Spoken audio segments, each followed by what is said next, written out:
Let's head to Washington, D.C. and speak to William Courtney. He was the U.S. ambassador to Georgia and Kazakhstan and also served as special assistant to the U.S. president for Russia, Ukraine and Eurasia. Ambassador, good to have you on the program.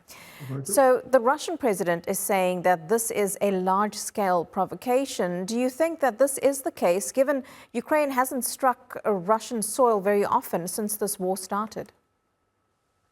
Yes, this is definitely a move by Ukraine to produce some shock and awe in Russia. It is clear that Russian forces were not prepared to repel this attack, despite the false claims of the acting governor of the Kursk region. And the Ukrainians appear to have met little resistance, at least at the beginning. The current state of the fighting is unclear. But this kind of large-scale raid, a battalion-sized raid, is something that will now force the Kremlin to increase defenses all around Ukraine, because Ukraine could do this in other sectors as well. Why do you think Ukraine has chosen this time to carry out this operation? The timing must be significant.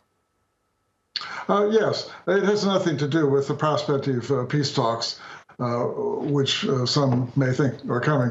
This is really an effort by Ukraine to change the situation on the ground, change the correlation of forces. Up until now, Russians have been making very small but still steady territorial gains in Ukraine.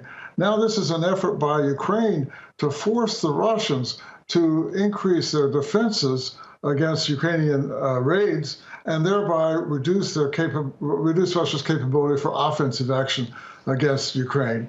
And it is also an effort by Ukraine to embarrass the Kremlin.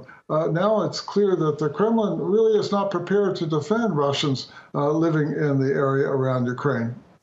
There is also fighting around the Sudzha area, and it's home to a natural gas transmission hub which sends Russian gas to Europe. This must surely also be a factor that both sides are taking into account.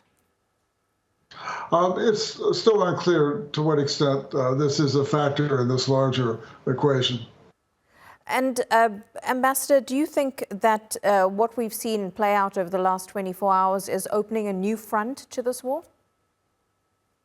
I wouldn't say a new front, but the Kremlin now has to be more on guard that Ukraine, having successfully carried out a significant raid in the Kursk region, could carry out raids like this in other areas. So the Kremlin is going to have to divert some of its forces, its scarce forces, to more defensive positions to protect against other Ukrainian raids. So in that sense, Ukraine really has changed the military correlation of forces to some extent, not overwhelmingly, but to some extent. It'll be interesting to see how this plays out in the coming days. Ambassador William Courtney, good to get your take. Appreciate it. You're welcome.